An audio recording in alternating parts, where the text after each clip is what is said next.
What is happening? It's a Nintendo Powercast episode 410. I'm your host, N64, Josh Cheesy. What's up, dude? What's going on, cheese curds? Crawler, what's happening? Hey, how's it going? Crawler coming at you. Johnny, what's up, baby? What's going on? Johnny's beat down by taxes right now. Tired. You, bro? You okay? You all tired. right? I'm just tired. Okay, fair. Well, hey, before we jump into this, you guys, we want to say, come on over to the Discord, n64josh.com/Discord. We got all kinds of new people hanging out in there, and it's a really good time. I've launched a couple new podcasts. A Fan of Sleep podcast is available everywhere, and a brand new podcast that's not like anything I've ever done before. It has zero to do with gaming and everything to do with like mental health and mindset and entrepreneurship. And it's called Josh Schmidt Raw, and it is available everywhere. And there are 2 episodes out now. I will let you know it is not family friendly. So hence just the raw. Yeah, He just says, but yes, kind of, but spelled different.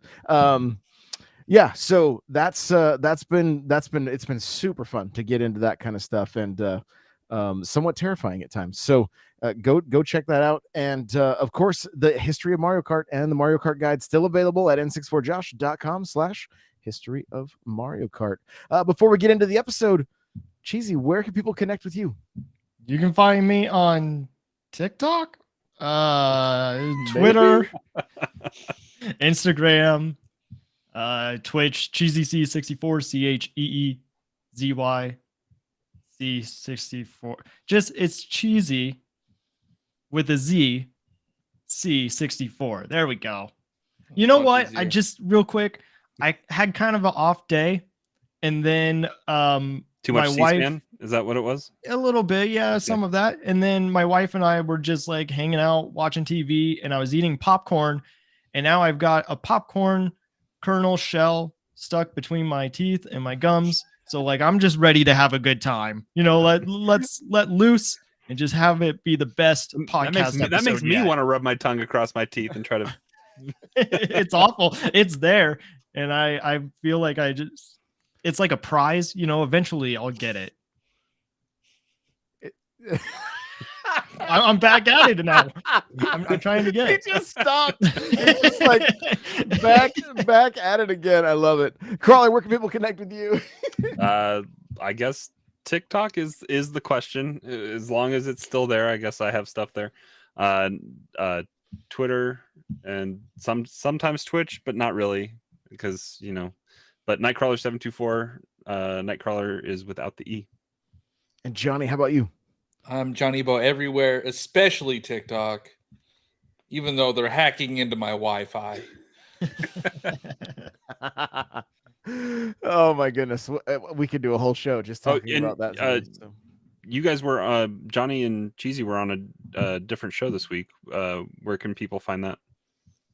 Yeah, that was Crashing Game Night. Crashing podcast? Game Night. Yep.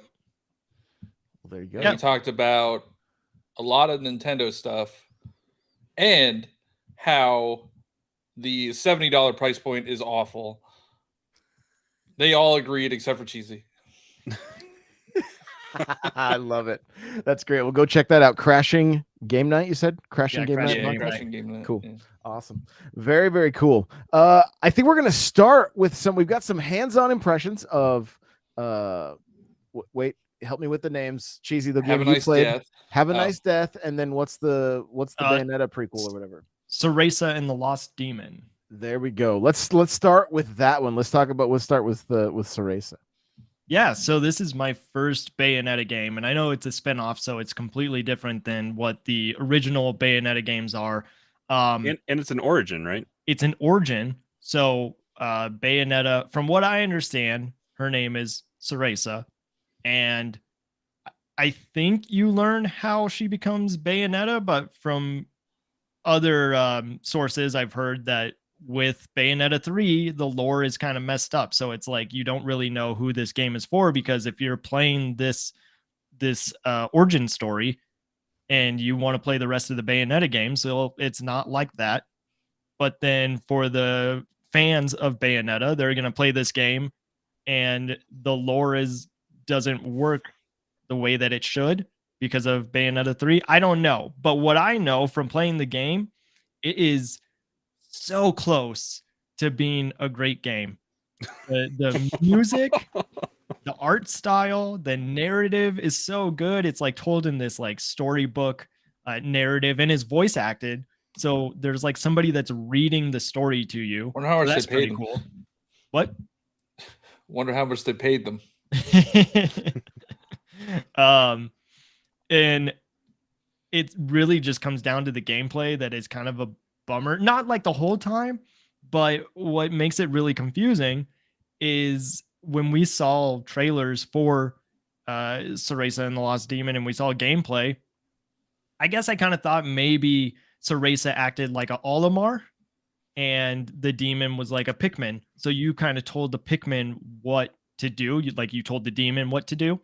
But really, it's pretty confusing because Cereza is on the left joystick, and then you use the left trigger for her to like freeze time, and then the Lost Demon is with the right joystick, and then the right trigger to like attack. And you don't have to use them at the same time the whole game, but there are sections of it where you are moving both of them. And honestly, I feel like one of them is just drunk because I'm controlling the one that I'm focused on. And then the other, like, I can't wrap my brain around how to get them to move at the same time. Does it have So- an option for 2-player, or is it? No. Huh. Nope. Yeah, you'd think that it would work better as like a 2-player game, especially after like It Takes Two or Blanc or, you know, any of those games right now. Like, it would work.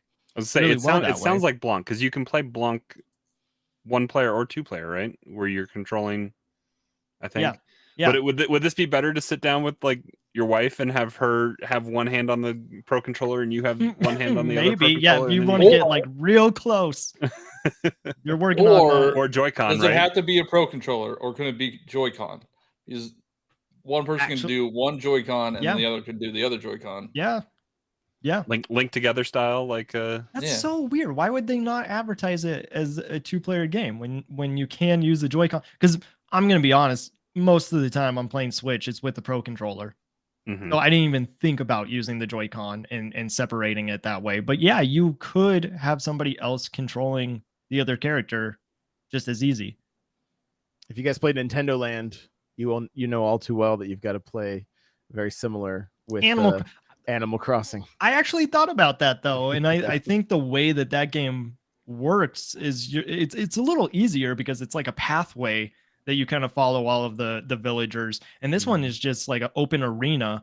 So you're kind of just avoiding attacks with one character, but then the other character is losing damage or is getting damaged, and you're like, well, I don't know. Now I have to think about how I want this character to move, but then the other one is taking hits. So it's really kind of confusing in that sense. But otherwise, I really enjoy it. Like, I'm having a good time with it.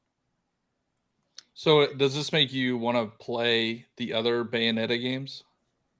I don't know. Like, I think I have to watch gameplay, or It's a nothing lot of. like. Well, No, I mean, I it's can very tell you, different. it's nothing like. No, that I know. gameplay. Have you played the Devil May Cry games or anything like that? No, Ninja- but I Ninja don't know if Gaiden? I'm like a big like hack and slash kind of person, and I do kind of get that vibe a little bit from Cereza and the Lost Demon. It has some cool puzzles, but as far as like the big battles go, it's a lot of the same. And like, there's a reason why you use the demon a lot, because Cereza doesn't know how to use her powers that well yet. So the demon is kind of like your tank. He's the attacker. So you do use the demon a lot. Cheshire is his name, and it makes sense as to why Cereza isn't like in the battle that much. So you don't have to worry about her, but you do at the same time, because like if she dies, then it's game over.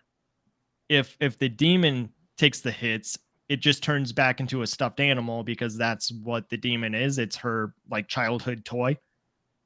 And so you have to like go pick him up, and then his health bar comes back, and then you can like release him again. Now, in part of the story, you can put him in hug mode, so you don't have to like go through the whole like world, I guess, with just the two characters. And that's what I do most of the time. I just like I put Cheshire in hug mode, and you're just walking around with this like stuffed animal, and then when you need him, you use him. But yeah, I don't know. I do recommend it. Like I would say it's probably like a 8 out of 10. It's the gameplay that's just kind of can be frustrating at times. It's wild. It's such a strange game to me. Like The art style looks awesome. I don't know if that's Yeah. I mean, if it's something that you are interested in, there's a demo, and like that's kind of what pulled me in. Is there was a free demo, and I was like, all right, you know what, I'll check it out. And the music, the art style, the voice acting, it's really good. But it does take a while to wrap your mind around how the controls work. It's pretty confusing. I'm currently stuck in the first Bayonetta game at a like kind of soft lock. You don't remember the controls. There's partially that. So you're in a boss fight, right? I'm in a boss fight, and I don't have any way to replenish my health or anything like that. I'm like, I think the I'm first like one doesn't 7 age A's that done. well. So like, just move on to the second one or the third one. Yeah. I probably should, but you know, the completionist in me. Now we're looking at Have a Nice Death, and this came out yesterday. It right? looks like Was Hollow it Knight. yesterday?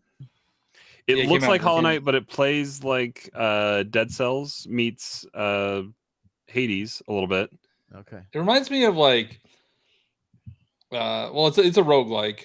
Mm-hmm. So if you die, you start all over. So that it's not like Hollow Knight in that sense, because Hollow Knight's more of a Metroidvania.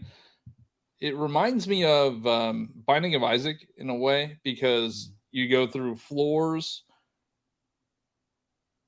and then you get to a boss at the end. Kind of like how Binding of Isaac works. Dead Cells is more Metroidvania, and you just go through different worlds. But there's a lot of things to unlock. There's a lot of upgrades. I am really enjoying this game so far, and it's not because of the gameplay. It's because of the concept. So the concept is you are the Grim Reaper, and you got sick of reaping souls. So you created minions to do your work for you. However, they have since gotten lazy, and you have to whip them back into shape. And it's like a whole like corporate office vibe. Yeah, because It's just- rest in paperwork is what it says. I think when you rest die. in paperwork. It's very charming. Like every floor, you go onto an elevator, and when you're in the elevator, it plays elevator music, and it's just like an underworld version of The Office. There's like quirky characters that you meet. The one like the first boss his name is Brad, so it's not like they have these weird names like Hades has Greek mythology, but this just has Brad. But it also, so I don't know what I did last night, but I found something where it talked about corporate burnout, and it hit way too close to home, because I am currently burned out, and I don't think I should be playing this game anymore right now, at least. Based on your message in Discord, I was like, I don't know if he loves or hates this game. Like, No, it's a fun game. I beat the first boss. I got to the second area. It is difficult as a roguelike, so they always try to make them difficult. And then you unlock things in each run that make it a little bit easier the next time. This when you unlock weapons, you unlock curses. You could also decorate the office, which I think it's fun to do. But it's a nice little charming game. If you die, does it have the same kind of story progression as like Hades?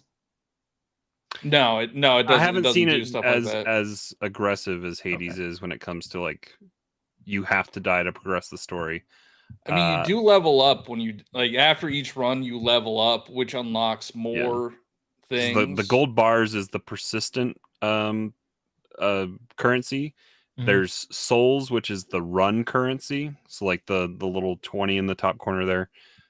So as you go into the like before Brad's level, you get a shop that you can usually go upgrade some stuff or buy another cup of coffee, which replenishes like 15 health or something like that for me right now. And it's very little opportunity to get healing throughout the game. So similar to Hades, similar to Dead Cells. So as you learn how to take on the enemies, it's a dodging game. It's a kind of getting the flow, know how you can attack up for those floating enemies. There's a big kind of tanky guy that orchestrates his attack pretty well that you can dodge through them. And then there's some that are just easy minions to kind of just take out and get your souls. But yeah, I'm excited to play more of it. It makes me want to go play more. Like I want to upgrade Dead Cells for the Castlevania stuff. I mean, I think. Oh, I played that. Yeah. And so I mean, go ahead. So yeah, I love roguelikes. And Cheesy, I know you've played like Hades. I don't know if you're interested in this game. I honestly think this is at least the first like level before the bosses. It's probably one of the easier ones to get to that first boss. Okay. And there is like a difficulty slider because I got asked if I wanted to change it to easy mode or to like easy. So I think this is more forgiving of a roguelike than some of them. I think after you get to level 2 or whatever, it has that option for a little bit easier mode if you want it. It looks really cool. Roguelites are definitely created by people that grew up on the NES, but you didn't get to level up when you died. You just had to start over, period. Like, yeah. And I think, I don't know, and that may be why they don't pull me in at all. I'm just like the repetitiveness, I think it just. And so I haven't taken advantage of it yet, but I've faced Brad 3 times now. And I think after I got to level 4 of just upgrading myself, you get a elevator that skips the first like 5 rooms. That's nice. And you that's can a just little more appealing then. You can just go straight to Brad's room. Oh, okay. That's nice. That's nice because it's like, that's where I would get, like, I tried Dead Cells. I tried for a while and I'm just like, this, like, it just did not pull me in. It did not. It didn't. I wanted Hades? No, I bought it. I think it's on Game Pass also, but I've never. I feel like you would really love that game, even though it is. I don't know. It's a similar thing though. It's very. You're doing the same thing over and over and over again. But you get the power creep, I think, more with Hades than you do with Dead Cells. Dead Cells is just learn the patterns and beat the crap out of them.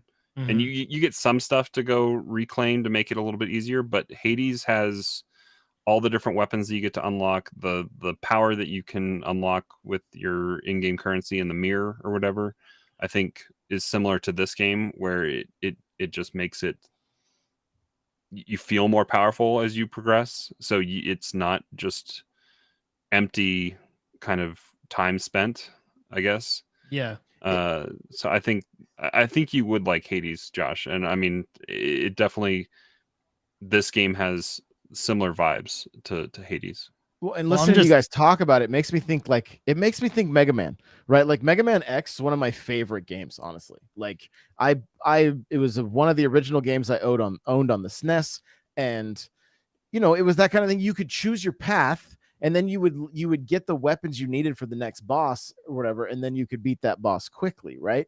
And I felt with like Dead Cells, I'm like, I got to learn this pattern. Yeah, it's going to take me 10 minutes to get back to this boss to learn this again and again and again. Whereas if it's more about like leveling up and getting more powerful with each run that you do, and I know that happens somewhat in Dead Cells, but it seemed like it was maybe not enough. that I was like, there's not enough reward for the time I'm putting into this. But it sounds like this and Hades are far more up my alley. Well, I think you would like Hades just on the music alone. Like, I Really? think that's what would grab you. Yeah. Interesting. Okay. Well, like I said, it's on my Switch. I just have never. I'm hardly playing. Like I'm balls to the walls with all that I'm working on right now. So like I'm playing very little, getting my Mario Kart in. I even skipped Mario Kart this week because I was so busy. But so I do want to mention there is like a disclaimer at the beginning of this game that says that the game deals with a lot of mental health issues. Like if you're watching the gameplay on the stream, there is a floor that says W hung, and that boss like killed themselves. So like there's a lot of talk about suicide and mental health and just be Burnout. aware that if that is something that you have trouble dealing with, that it might not be for you. Because actually the opening sequence when they were showing Death like going through everything that he typically does, it was kind of like, it was dark. It was definitely dark. So it's like a dark humor game. I don't know if that's a tongue correct way in of putting cheek. it. I mean, a little bit. Oh, here's Brad. So this is Brad. I don't Brad. think I lasted very long on this. This is my first time facing Brad. Brad looks incredible. I love Brad. A little Tasmanian devil action there. I just love these games like this. Like somebody had asked us to talk about the Castlevania stuff for Dead Cells. I did play it, and I feel like these indie games need to be roguelikes now. Wasn't there an article that's like, why is every indie game a roguelike? Yeah. I've felt that a little bit. And I would love to have seen the Dead Cells team make a Castlevania game. Right. Not, the expansion is good, it's fun, but it is like to get to Dracula, like you have to beat the game. You have to essentially beat the game to get there. Gotcha. And it's like, if you don't want to do that and you just want to play the Castlevania stuff, like it doesn't let you get to Dracula because there's like two different paths you could take. There's like an easier path and then the Dracula path. So there's more to do, right? It extends the gameplay a little bit. Yeah. Like right now you were seeing the leveling up system. So that's what roguelikes are. They want to extend that gameplay. For sure. We talked about everything being a roguelike, and then Cryptic says or farming sim. Yeah, we've seen a few. There's been a few directs where it's like, cool. Who are these games for? Well, a lot of you guys probably heard, if you haven't gone back and listened, I did a deep dive into the theories of Link's magic arm. Okay, from Tears of the Kingdom, and we see it like we're gonna have gameplay. I'm gonna get some footage playing right now, where we can see it. And from the opening, the very first trailer we saw, which I believe was right here, and if you're just listening, I do apologize, but I think we see his arm right off the bat. I don't know that we knew it was his arm because of the way they cut everything, but I think we did. Maybe it's because this was the 2019 E3. I believe, direct? Yeah. This is like the last. It was like the last part of the direct, right? This is the last one more thing, saw. right? Yeah, and so we see this creature, but there's the hand right there. See? Oh, yeah, but I think you his arm. Yeah, you can see his arm. It like kind of grabs. It almost grabs Link, doesn't it? Like, if you watch, you see his hand. You see the hand get grabbed by. Like, it looks like it's grabbing. Like forearm clasps. It all happened so quick, right? So the question is, what? Just right off the bat, seeing this, and as the trailers progress, you guys are going to see he's using it very similar to the Sheikah slate. So, Crawler, maybe you want to kick it off. Like, what do you think? What do you think the origins of this arm is?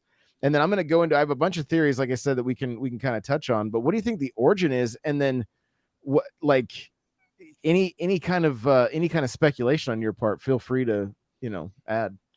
I mean, if it's using Sheikah technology, maybe this dungeon that is probably at the beginning of the game, so that you can acquire it, is tied to some kind of Sheikah technology or something, and Zelda has researched it, and she's taking you there to go find something out, and then chaos ensues. I mean, that's usually what happens, right? Yeah. I mean, we saw him like skydiving right there, right? And you could see, and then there's another There's like the kind of arm. close up. So of yeah, his so arm. can you go back a few frames on that? There, so that was a weapon. The flame was a weapon, but I think the stasis at the boulder, like spike ball rolling down the hill. I think he he uses his his right hand, yeah. and then That was Then some he kind does of it there. I think Link is a Jedi now, just using the Force. That's the crossover we all want. If we get a lightsaber in there, Yeah. maybe lightsabers don't break. So, Johnny, how about you? What are your thoughts on his arm?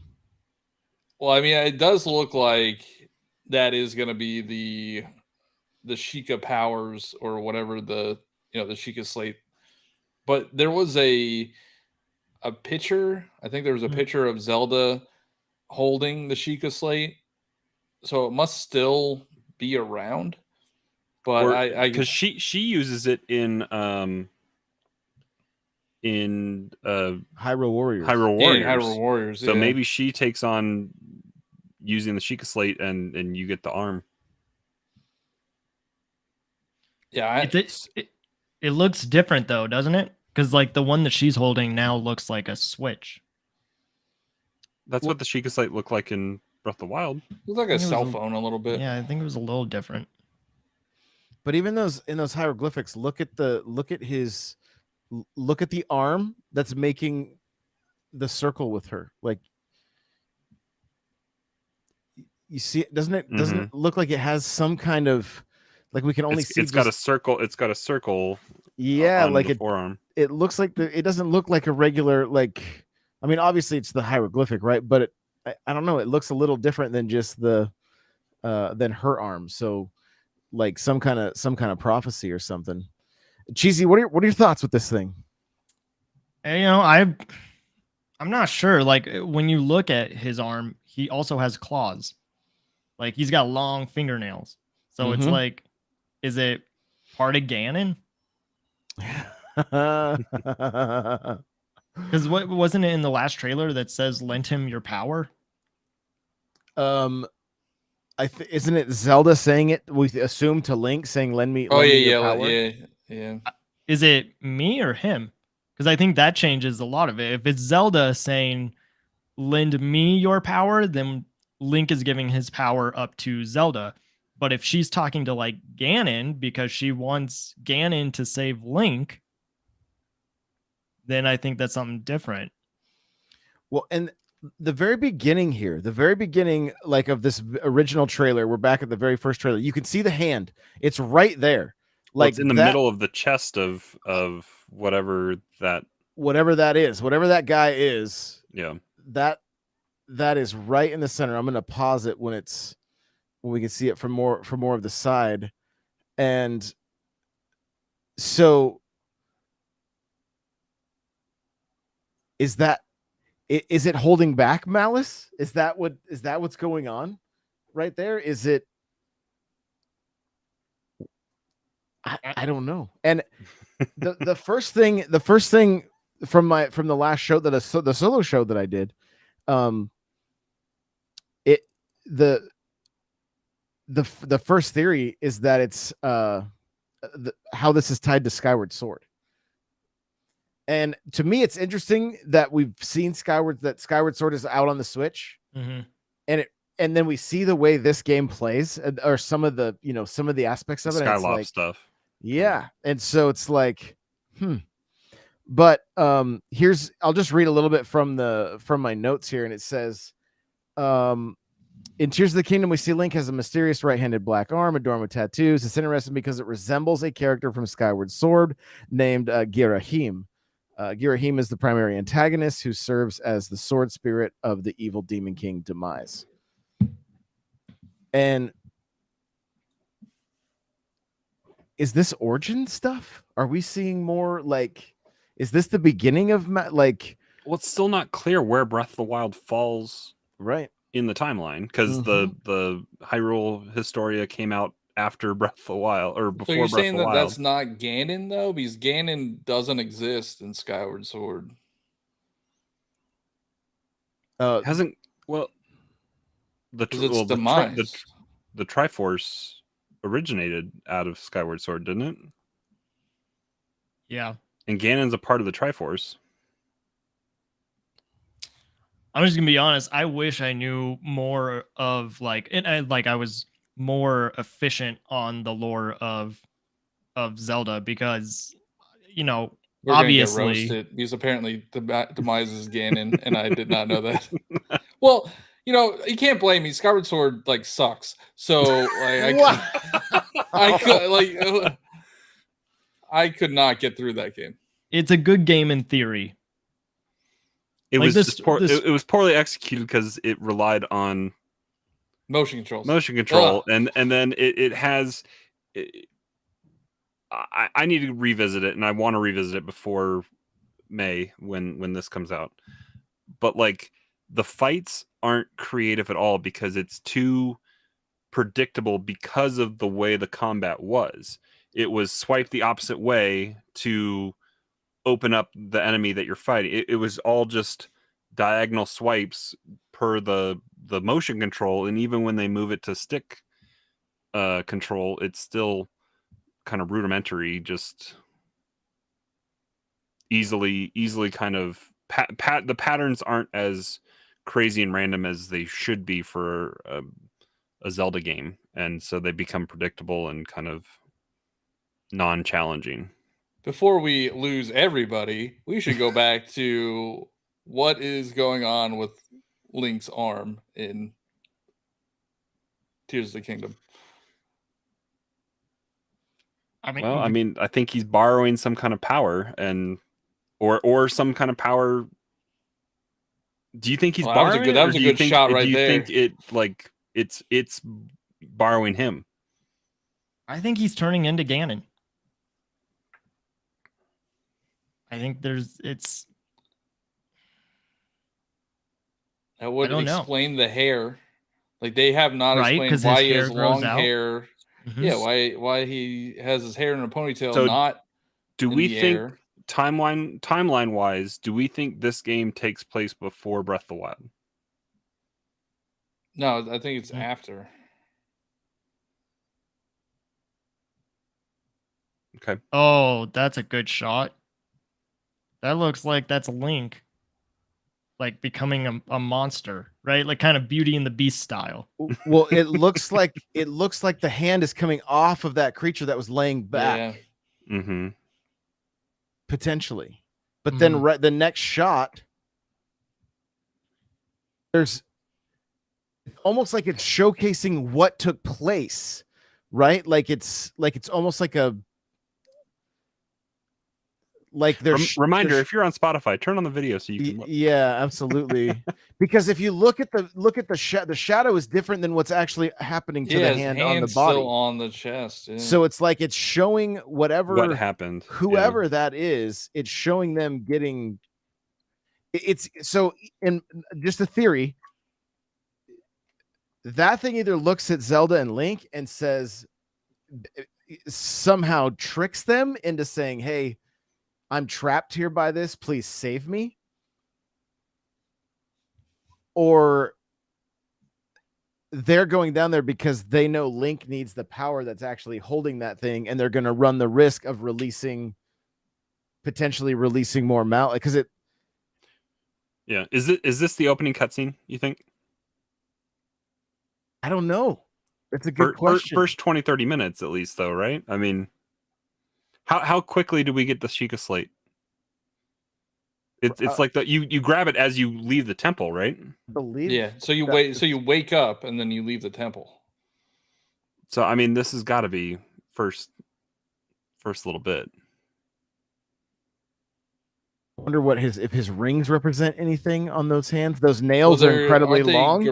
Aren't they Gerudo rings? Isn't that the? Yeah. Well, because Ganondorf is a male Gerudo. Yeah. Yeah. So I think all his jewelry is like the Gerudo. Well, I mean, based on that hair color, are we assuming this is Ganon of some or Yeah, Ganondorf? I think so. Or Demise is Ganon, so like it's been so long since I played the DLC for the motorcycle stuff, but like that enemy was similar looking to that, right? Like it's been a while. Oh, wasn't? Oh, was that? It was like Well, it's- it had a hat. Yeah, it's the people that you meet in the shrines at Mhm. the end. Yeah. I Yeah. forget what Yeah. they're called.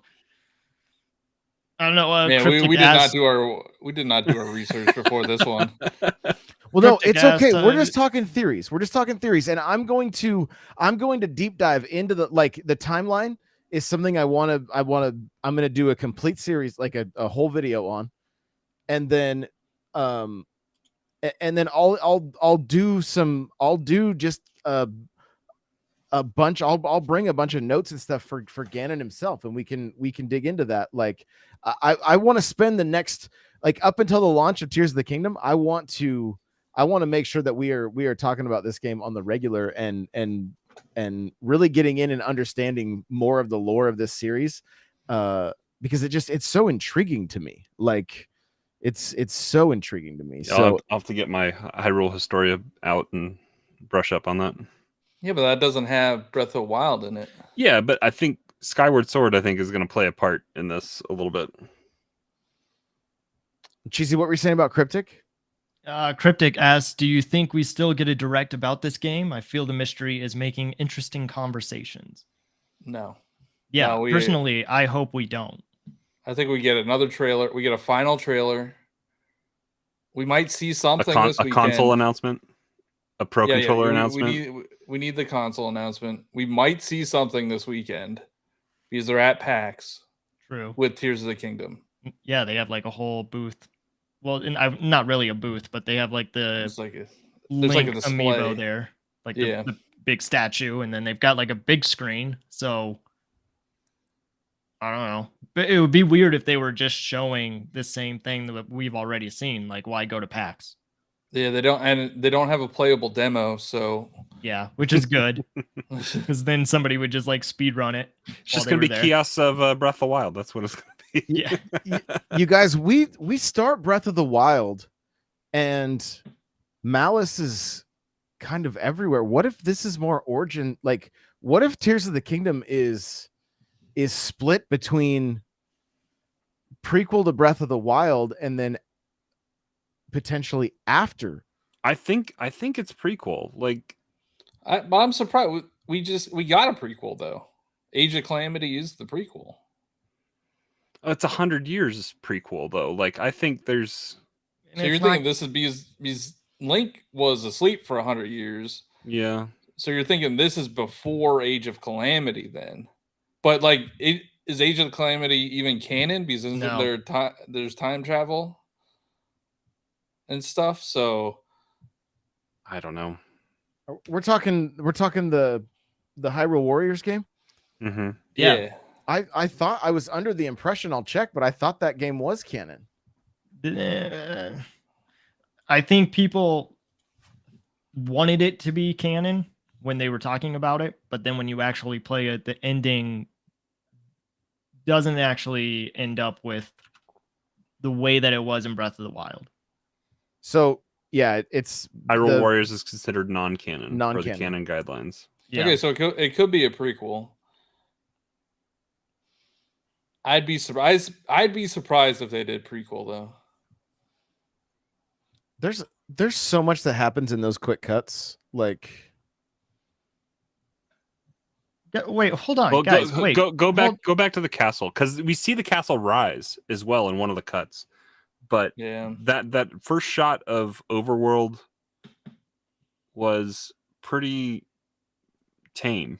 There was no calamity kind of Yeah, cloud but or the thing that we're missing that it just dawned on me, like maybe this footage is prequel, but when they first announced it, even after this trailer, is the sequel to Yeah. Breath of the Wild is in the works.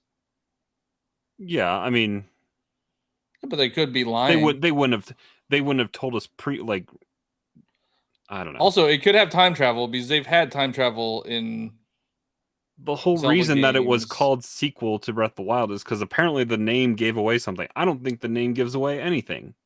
that we know Oh, you of. don't? Maybe That we- maybe it does. I think Well, it I mean, does. the fact that they wanted to hide it for as long as they did. True. I What do mean, you I think don't. What do you think I it don't know. gives away? Should I say? I mean, I guess it's a theory, Yeah, why right? is it? It's theory. yeah, it's you don't know unless you does your uncle work for Nintendo?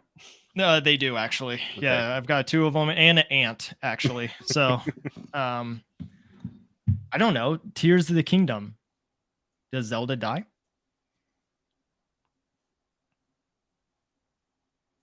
that's dark. I mean, That would be dark. she falls right at the beginning, and it doesn't look like Link's catching her. Maybe they in this think she trailer. dies, and Yeah. everybody weeps. Yeah, it's just one single tear Yeah, that saves her. and and then you go and find her. You have to use whatever this Ganon arm is, and you save her from the underworld. Mhm.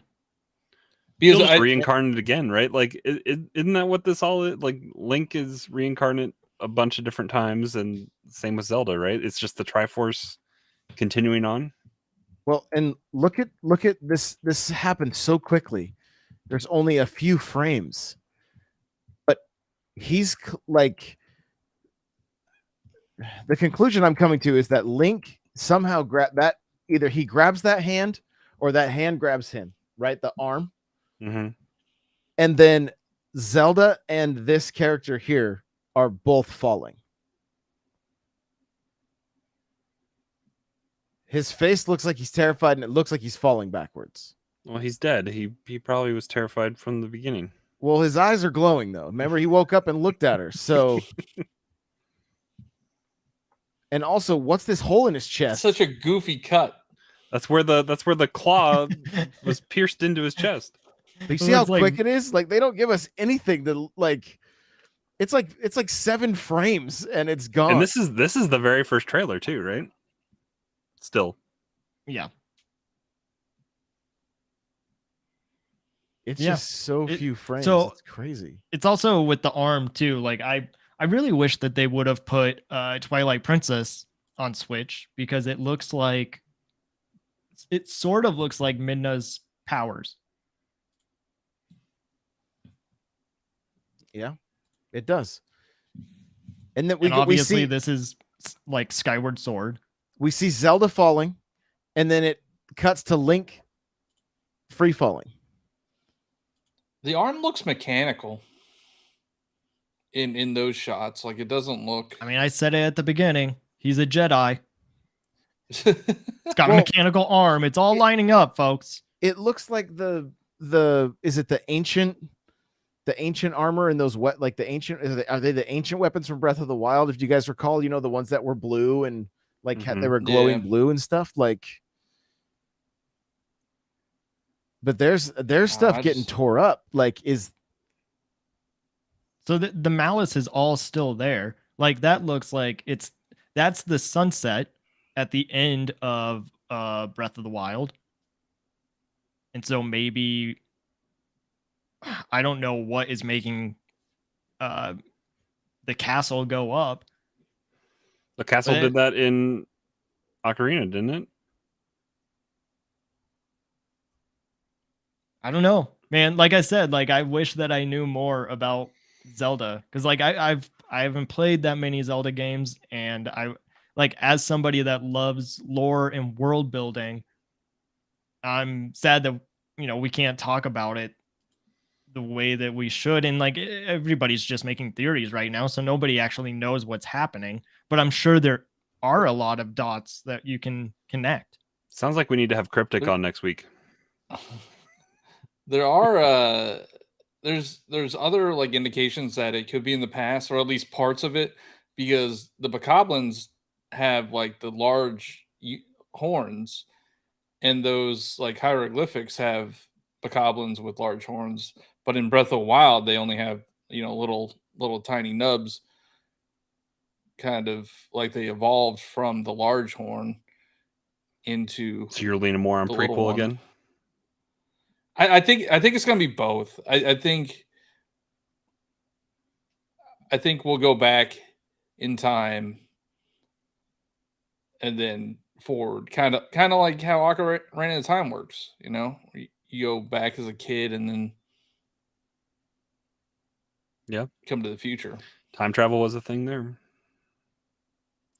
Majora's Mask has similar. They manipulate time. I'm surprised that they haven't manipulated time. That they didn't do it in Breath of the Wild. Yeah, I mean, we haven't really seen any shots of Link really without the arm since they've kind of shown it. But like, that would be a cool thing if we could go put the arm back, if it was a time travel thing, just like you did with the Master Sword. And what's going on with the Master Sword? Like, why is it all jacked up now? Let me jump. I hit on it during my during that episode. Let me grab my note. I've got 6 pages of notes. So yeah, so there, I mean, just to give you guys, I'll read you. So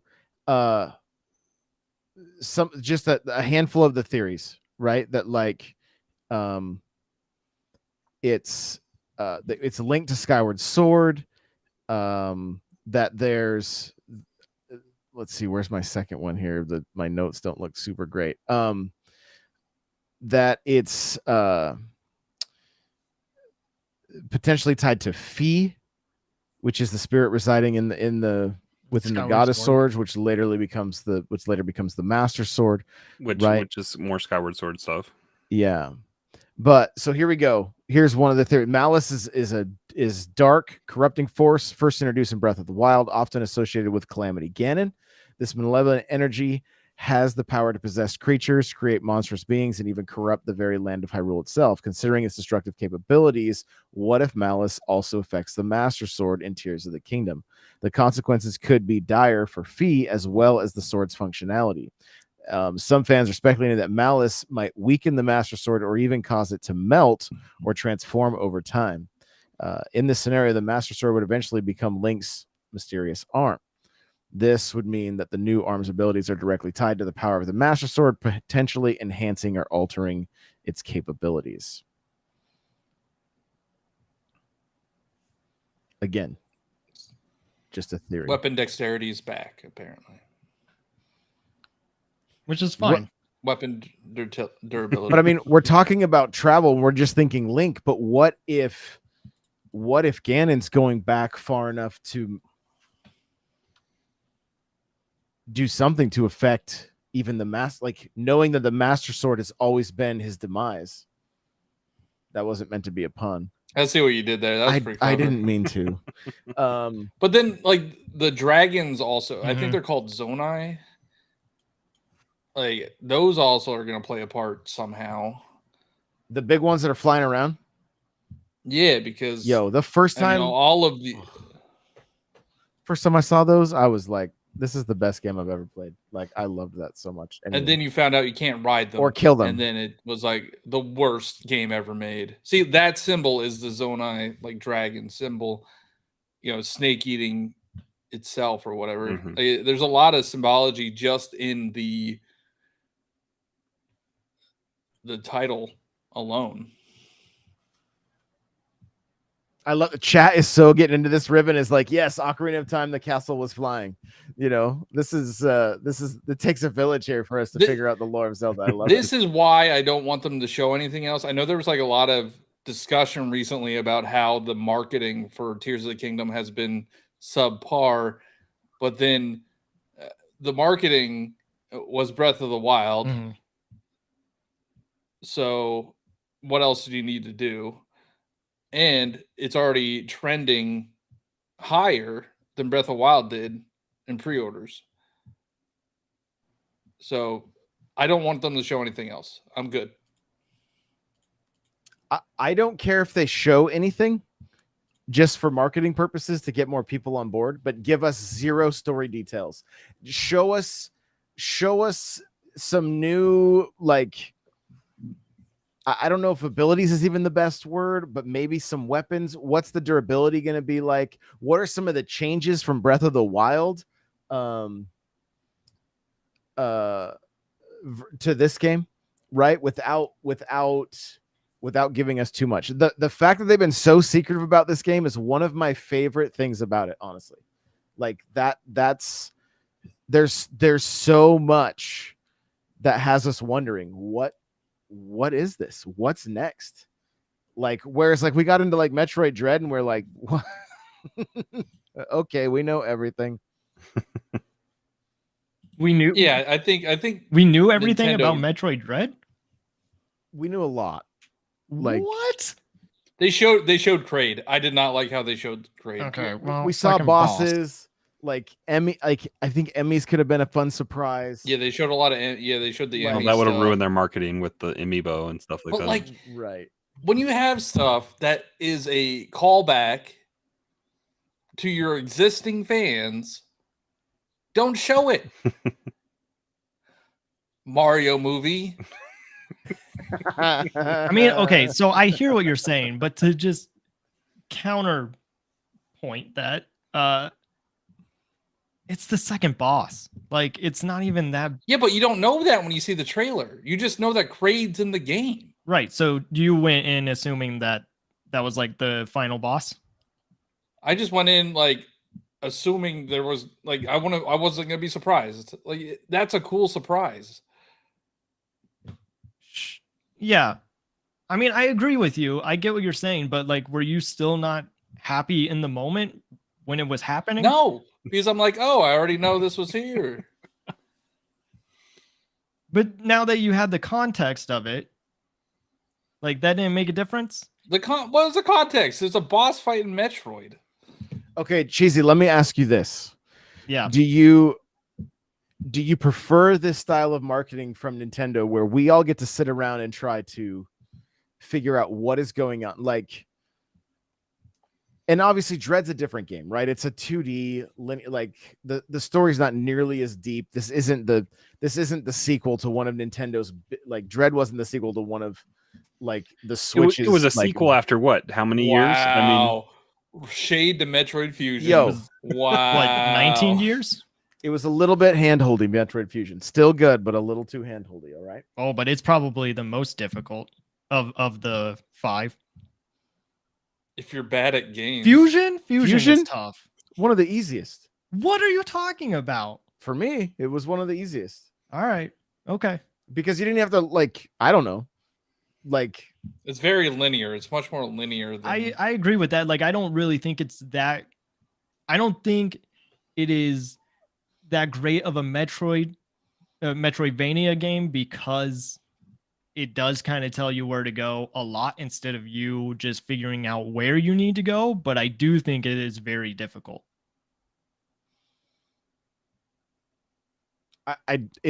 honestly, it's been a long time since I played it, but I don't remember it being difficult. Not like the very first game where you're like, you literally have no clue where to go whatsoever. Like, I do want to point out real quick. I know you guys that aren't watching aren't seeing this, but even the way that hand, like, look at the way it's spiraling down and looking very similar to the way the dragons form that circle.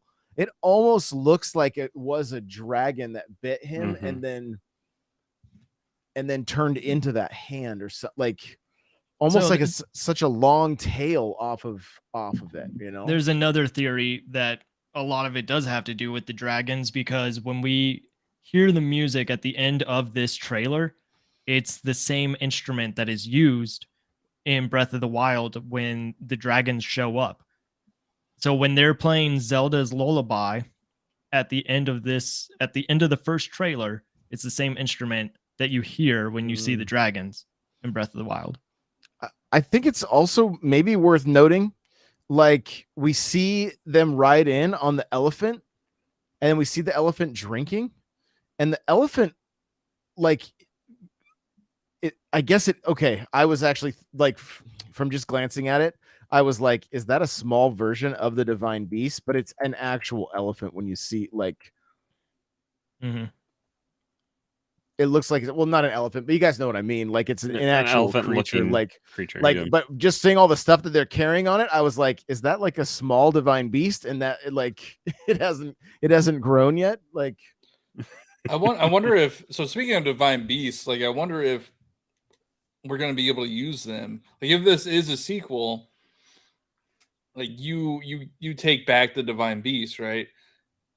Well, Yeah. and I mean, there's something that of the rock paper airplane that Link lands on. I mean, is that something that's tied to the divine beast in some way? I mean,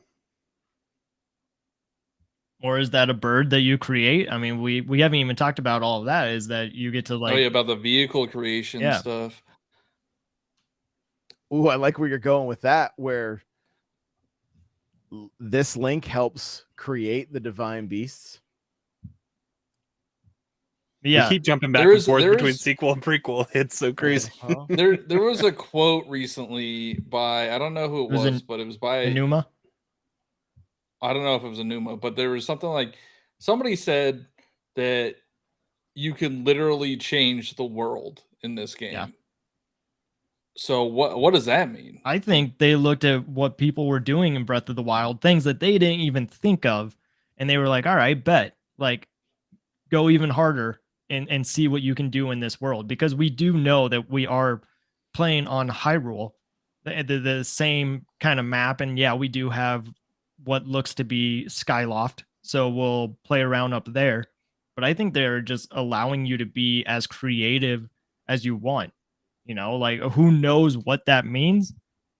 But it seems like there's going to be a lot of different ways to play this game. Like just kind of the same way we were talking about playing Breath of the Wild. We all had a different story of how we were playing it. This one, I think, is going to take it to the next level of like, how did you do this? Oh, wait, you did it that way with this vehicle, or like, oh, I didn't even think that you could approach that boss this way, you know, just stuff like that. It's going to be kind of the same conversations, but just doing it in a really imaginative way. Like, we think that we've seen everything in Breath of the Wild. I think Tears of the Kingdom is going to just blow that out of the water. It's funny you say that, because I remember when Brian, aka Destinaut, was on the show, and he was talking about watching me do some of the the way I fought some of the Calamity Ganons versus the way he fought it. He's like, I didn't even think, or like I tried to do I got annoyed because you had to create a circuit. And I ended up just dropping all the metal weapons I had and then laying them all out on the ground and then using them to create the circuit to open a door or whatever. And he was like, I did it entirely. He had like a rod that he could hit him with and shock him, but I was missing that. So I had to come up with an alternative way of figuring it out. So, I mean, and just looking at this world, guys, it looks so much larger. Not that Breath of the Wild was small by any means, but like I think moving upwards and downwards, and like, and again, even look at the way the sword looks. It looks like the ancient tech, right? Like I will tell you this. After this conversation tonight, my hype levels are now at a 10. Like I was excited for this game, and I'm like, I kind of want to fall asleep playing a little bit of Breath of the Wild tonight. Going back, I haven't touched that game in years, right? Like, do Trial of the Sword on Master Mode. yeah. Would that be fun on stream? Yeah. Would people laugh at me? It's painful. I'm here for it. Yeah. and I'm excited for like we're gonna dig deeper into the lore and all this stuff and we got like what 7 weeks. yeah. There's you guys can plan on a lot of and again I want to cover the timeline and even looking at some of the history of these games. Like I have a lot of Zelda content planned, and I have a video out talking about how they could fix the weapon durability. So go watch it, guys. Go Yeah. go watch Johnny's video. they're very smart. So hopefully They're very they listen to me. So real quick before we end, because I think it's a good reminder if you're listening to this before next Monday, the 27th, the eShops are closing down on Mhm. the Wii U and the 3DS. Did you guys? Because you were all using them. I know you were all using them before this. I wish the 3DS eShop a slow and painful death, because I used it this weekend and my God, it is slow. So like we think the Switch eShop is slow. It's so bad on like I don't know how many times I had to go in and auto and then manual DNS servers for connectivity because it wasn't wanting to connect. It was saying I needed an update and I couldn't update my 3DS, and it finally did it. I don't know how. I went and stood like placed it right next to my router in case it was connection issue or whatever, but it was a pain just to do that, just to even get into the eShop, because I did want to look for a few things. I only ended up buying the original Pushmo game is the only thing I've bought so far. I think I bought a decent amount of things on my Wii U that then did end up coming to the Switch, because I have Wave Race on there. I have Oracle Seasons, Oracle of Ages, some other stuff that has all since come to the Switch.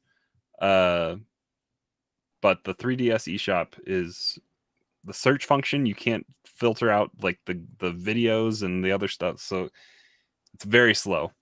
And then even after I purchased the game, it took forever to download it. I just had to like leave it overnight and let it download the game because it was failing multiple times. So I think I don't know if it was getting overused over the weekend, or if it's just that bad from years of being left on and not power cycled, or whatever it is that the eShop needs. I'm glad it's going to maybe die, but it is kind of sad that that we're going to lose some game preservation options, and Nintendo doesn't probably have the willingness or the ability for some of those unique things that exist on the 3DS to kind of preserve. Well, like that video from the completionist, some of them are already gone. They didn't renew licenses, and they're lost forever. That video was so good. Like I just what a headache it was for him to download all of those games, but then it was all for a good cause. And yeah, because he donated it to the video game preservation. Mm-hmm. It's crazy. Yeah. And the video we're talking about, guys, is the completionist bought every eShop game for the 3DS and the Wii U. So and it's on like 4 or 5 SD cards and 4 external hard drives for the Wii U as well. So it's crazy. Yeah. No, the only game that I'm like, I think it's one of those things where if I wanted to use the eShop more, like I probably should have, and I missed out on a ton of games, but I'm not going to go and like panic buy all of these games now. Like I'm upset that we're going to be losing them, and there's probably some that I regret not playing, but I am going to get Pushmo because everybody keeps saying to get Pushmo, so I'm going to buy that and play it and see what all the hype is about. I'm shocked they did not bring a Pushmo game to Switch. Maybe they will.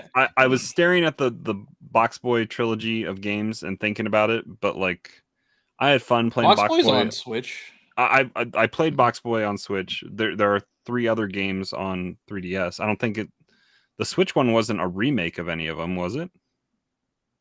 I thought it was. I thought it was 1 and 2. Maybe not. Maybe I'm wrong. I think it's an original game. But yeah, There's the Mighty Switch Force. That was those were some games on the 3DS that they brought to the Switch. They were I have digital only. the visual upgrade or whatever download. I bought an external hard drive for my Wii U, which it has to have a power source and it has to be formatted in a certain way as well. So trying to find an external hard drive with a power source that's not like ginormous this day and age was pretty crazy. I think I ended up having to get a 5 terabyte hard drive for like one download because the like graphical upgrade for Xenoblade Chronicles X doesn't fit on the base Wii U. So I had and I wanted to have it just to have that game in all of its ability because it doesn't sound like that's ever going to get ported to Switch. But yeah, there's some games that are kind of the best version of those games are kind of stuck on Wii U now. Because until we get Wind Waker, I mean, that's technically the best way to play it is on Wii U. Do you have to download that pack through the game that you put the disc in, or do you just go to the eShop? No, you can just go to the eShop. Okay. Yeah. All right. Well, there you have it, guys. Another one in the books, episode 410. Remember to give each of these guys a follow. All of the links that we talked about will be in the show notes and the description. Make sure to check out my new shows, Josh Schmidt Raw, and if you need help falling asleep at night, the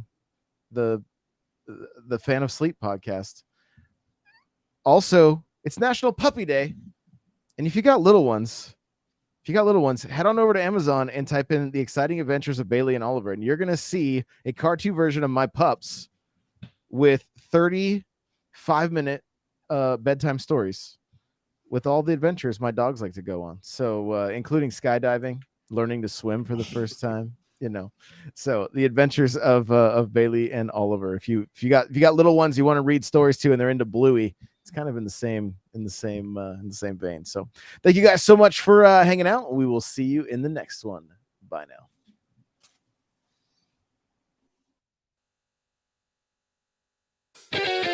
now.